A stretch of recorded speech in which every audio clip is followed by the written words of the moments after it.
بسم اللہ الرحمن الرحیم۔ السلام علیکم ورحمۃ اللہ وبرکاتہ۔ رب اشرح لی صدری ویسر لی امری واحلل عقدۃ من لسانی یفقہوا قولی۔ ترجمہ قرآن مجید کا سلسلہ آگے بڑھاتے ہوئے آج ہم سورہ یونس کی آیت نمبر 75 سے 83 تک کا ترجمہ پڑھیں گے۔ آیت نمبر 75۔ پھر ان پیغمبروں کے بعد ہم نے موسیٰ علیہ السلام اور ہارون علیہ السلام کو فرعون اور اس کے سرداروں کے پاس اپنی نشانیاں دے کر بھیجا، سو انہوں نے تکبر کیا اور وہ لوگ مجرم تھے۔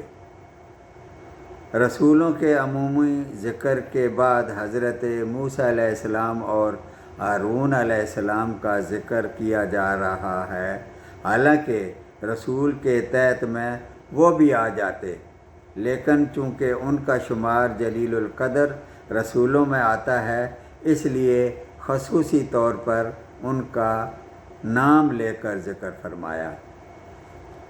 آیت نمبر 76۔ پھر جب ان کو ہمارے پاس سے صحیح دلیل پہنچی تو وہ لوگ کہنے لگے یقیناً یہ صریح جادو ہے۔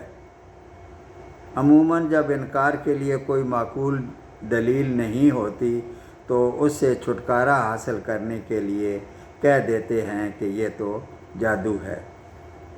آیت نمبر 77۔ موسیٰ علیہ السلام نے فرمایا کیا تم اس صحیح دلیل کی نسبت جب کہ وہ تمہارے پاس پہنچی ایسی بات کہتے ہو؟ کیا یہ جادو ہے؟ حالانکہ جادوگر کامیاب نہیں ہوا کرتے۔ آیت نمبر 78۔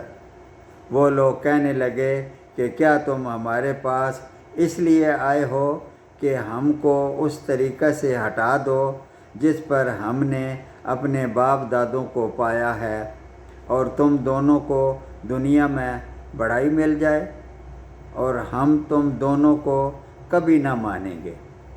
آیت نمبر 79۔ اور فرعون نے کہا کہ میرے پاس تمام ماہر جادوگروں کو حاضر کرو۔ آیت نمبر 80۔ پھر جب جادوگر آئے تو موسیٰ علیہ السلام نے ان سے فرمایا کہ ڈالو جو کچھ تم ڈالنے والے ہو۔ آیت نمبر 81۔ سو جب انہوں نے ڈالا تو موسیٰ علیہ السلام نے فرمایا کہ یہ جو کچھ تم لائے ہو جادو ہے، یعنی یقینی بات ہے کہ اللہ اس کو ابھی درہم برہم کیے دیتا ہے، اللہ ایسے فسادیوں کا کام بننے نہیں دیتا۔ فرعون نے ماہر جادوگروں کو بلایا اور حضرت موسیٰ علیہ السلام اور جادوگروں کا مقابلہ ہوا۔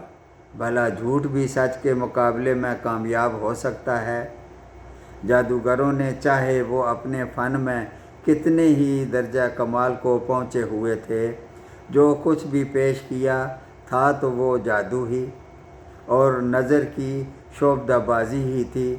اور جب حضرت موسیٰ علیہ السلام نے اللہ تعالیٰ کے حکم سے اپنا عصا پھینکا تو اس نے ساری شعبدہ بازیوں کو آنے واحد میں ختم کر دیا۔ جادوگروں نے رسیاں پھینکیں جو نظر بندی کی وجہ سے چھوٹے چھوٹے سانپ نظر آنے لگے، تو موسیٰ علیہ السلام کا عصا تو بہت بڑا اژدہا بن کر سب کو نگل گیا۔ یہ اس وقت کا بہت بڑا جادو مانا جاتا تھا، اسی لیے اس کے توڑ کے لیے اللہ تعالیٰ نے موسیٰ علیہ السلام کو یہ معجزہ عطا فرمایا۔ آیت نمبر 82۔ اور اللہ حق کو اپنے کلمات سے ثابت کر دیتا ہے، گو مجرم کتنا ہی ناگوار سمجھیں۔ آیت نمبر 83۔ پس موسیٰ علیہ السلام پر ان کی قوم میں سے صرف قدر قلیل آدمی ایمان لائے، وہ بھی فرعون سے اور اپنے حکام سے ڈرتے ڈرتے کہ کہیں وہ ان کو تکلیف نہ پہنچائے، اور واقعہ میں فرعون اس ملک میں زور رکھتا تھا، اور یہ بھی بات تھی کہ وہ حد سے باہر ہو جاتا تھا۔ قرآن مجید کی یہ صراحت بھی اس بات پر دلالت کرتی ہے کہ یہ ایمان لانے والے تھوڑے سے لوگ فرعون کی قوم میں سے تھے، کیونکہ انہی کو فرعون اور اس کے درباریوں اور حکام سے تکلیف پہنچائے جانے کا ڈر تھا۔ بنی اسرائیل کے لوگ تو ایک رسول اور نجات دہندہ کے انتظار میں تھے، جو حضرت موسیٰ علیہ السلام کی شکل میں انہیں مل گئے، اور اس اعتبار سے سارے بنی اسرائیل سوائے قارون کے ان پر ایمان رکھتے تھے۔ قارون بھی بنی اسرائیل میں سے تھا، مگر فرعون کے دربار میں بڑے اعلیٰ عہدے پر تھا۔ ظاہر ہے اس کا ایمان لانا تو چودراہٹ ختم کرنے کے مترادف تھا۔ بنی اسرائیل ویسے تو فرعون کی غلامی و محکومی کی ذلت ایک عرصے سے برداشت کر رہے تھے، لیکن موسیٰ علیہ السلام پر ایمان لانے سے ان کا کوئی اور تعلق نہیں تھا، نہ انہیں اس وجہ سے مزید تکالیف کا اندیشہ تھا۔ صدق اللہ العظیم۔